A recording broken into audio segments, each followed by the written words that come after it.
दैनिक लोकफन में आपका स्वागत है। हम आए हैं प्रतिभाताई पाटिल प्राथमिक माध्यमिक शाला तथा यहाँ पर जो तो एक जूनियर कॉलेज भी है। यहाँ से मेरे बच्चे प्राथमिक एजुकेशन भी लिए, मेरी बच्ची जूनियर कॉलेज से तक यहाँ से 12वीं हुई है। ये कॉलेज के जो है तो प्रिंसिपल तथा ज़िम्मेदार है मिसाल मैडम, और इनका जो प्रशासकीय अनुभव है इतना दांडगा है।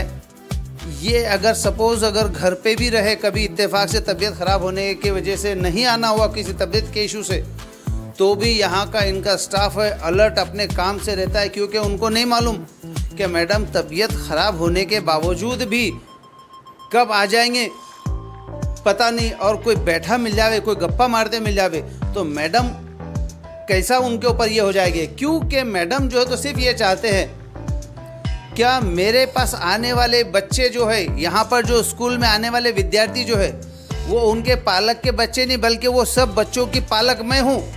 और इस तरह का सभी यहाँ पे किसी जाति, किसी धर्म और किसी मज़हब का जो तो कोई इख्तलाफ नहीं है। हर बच्चा किसी भी जाति, किसी भी धर्म और किसी भी कभी मज़हब का रहने दो, वो सिर्फ यही समझते हैं क्या यहाँ पर आने वाला सिर्फ एक ही धर्म का है, वो है मानव धर्म, और 2 जाति है स्त्री और पुरुष। इसके अलावा उनके पास कुछ नहीं रखा जाता और उनको शिक्षण भी इस तरह दिया जाता है। भारत के हम सुपुत्र हैं और भारत हमारी धरती माँ है। बस ये हमारे मैडम का जो तो हम परिचय लेते हैं और मैडम से 2 शब्द जो तो चाहते हैं। सर्वप्रथम मी तुमच्या चॅनलचं अभिनंदन करते की शैक्षणिक, सामाजिक, आर्थिक जीवनाची मूल्ये तुमच्या मार्फत समाजामध्ये प्रसारित होतात। आज शैक्षणिक वर्ष 2024 आणि 25 हे सुरू होत आहे आणि पालकांना आणि समाजाला माझं एकच आव्हान आहे की आपण आपल्या मुलांना शाळेत प्रवेशित करावं। शाळेत प्रवेशित करूनही चालत नाही, तर आपल्या मुलांकडे आपण काटेकोरपणे लक्ष द्यावं। शिक्षण हे मानवाच्या जीवनाचं सर्वात प्रथम मूल्य आहे आणि ते शिक्षण मिळाल्याशिवाय न्याय आणि अन्याय करता येत नाही। ह्या दोन्ही गोष्टी जर जीवनामध्ये आपल्याला प्रस्थापित करायच्या असतील तर माझं सर्व पालकांना, समाजाला आव्हान आहे की आपल्या नजरेस आल्याला, रस्त्याने फिरणारा, झोपडीत राहणारा, महालात राहणारा पण प्रत्येक बालक हा शाळेपर्यंत आला पाहिजे आणि तो शिकला पाहिजे। शिक्षण हेच मानवाचं अंतिम सत्य आहे। माणूस जन्माला जरी समान आला तरी तो वेगळेपणा त्याच्या शिक्षणामधून दाखवत असतो। त्या शिक्षणामुळेच चंद्रापर्यंत आपण जाऊ शकलो आहेत। म्हणून माझं सर्व पालकांना आव्हान आहे की शैक्षणिक वर्ष 2024-25 मध्ये आमच्या जिल्ह्याचा एकही विद्यार्थी शाळाबाहेर राहणार नाही। सर्वांचा प्रवेश करणं, त्यांना गुणवत्तापूर्ण, संस्कारपूर्ण शिक्षण देणं हे आमची सर्वांची जबाबदारी आहे।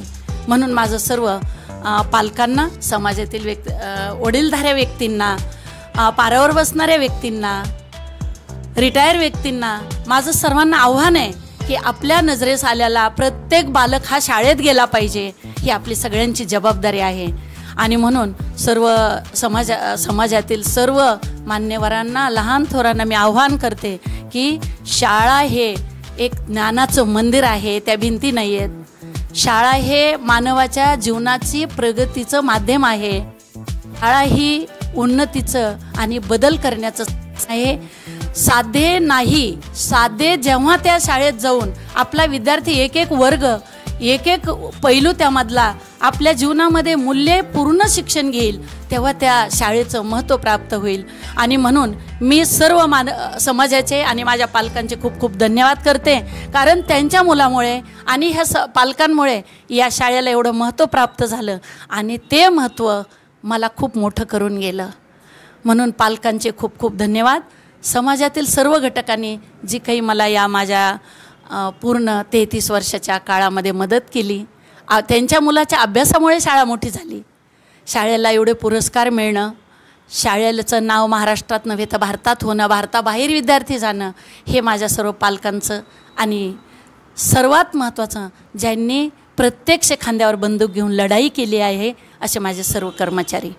ज्या कर्मचाऱ्यांनी, ज्या शिक्षकांनी अहोरात्र मेहनत घेऊन कधी शाळेची वेळ किती आहे, काय आहे हे न पाहता या मुलांना एक एक तास, एक एक सेकंद देण्याचा प्रयत्न केला. हे सर्व माझे कर्मचारी. आणि सर्वात मोठं योगदान या शाळेसाठी की माझ्या मुलींचं पण आहे, कारण मी त्यांना आई मिळू दिली नाही ह्या शाळेसाठी. त्यांना आई नाही मिळाली, त्याची थोडी खंत आहे मला. माझ्या मुलींचं पण ह्या शाळेसाठी खूप मोठं योगदान आहे की आईला वेळेसाठी आईला कधी त्या बोलल्या नाही, खंत आहे. पण मुलींचं पण माझ्या खूप मोठं योगदान आहे याच्यामध्ये. आणि तुमचे सर्वांचे धन्यवाद. सर्वांना शैक्षणिक वर्ष 2024-25च्या खूप खूप शुभेच्छा देते. आणि आपली प्रत्येकाची जबाबदारी समजून जात पात धर्म काही न पाहता शिक्षणाच्या प्रवाहात समाज कसा येईल यासाठी सर्वांनी प्रयत्न करावे, अशा माझ्या सर्वांना शुभेच्छा आणि अपेक्षा. धन्यवाद. Thanks madam. दैनिक लोकमततर्फे आपला स्वागत आहे. जय हिंद, जय भारत.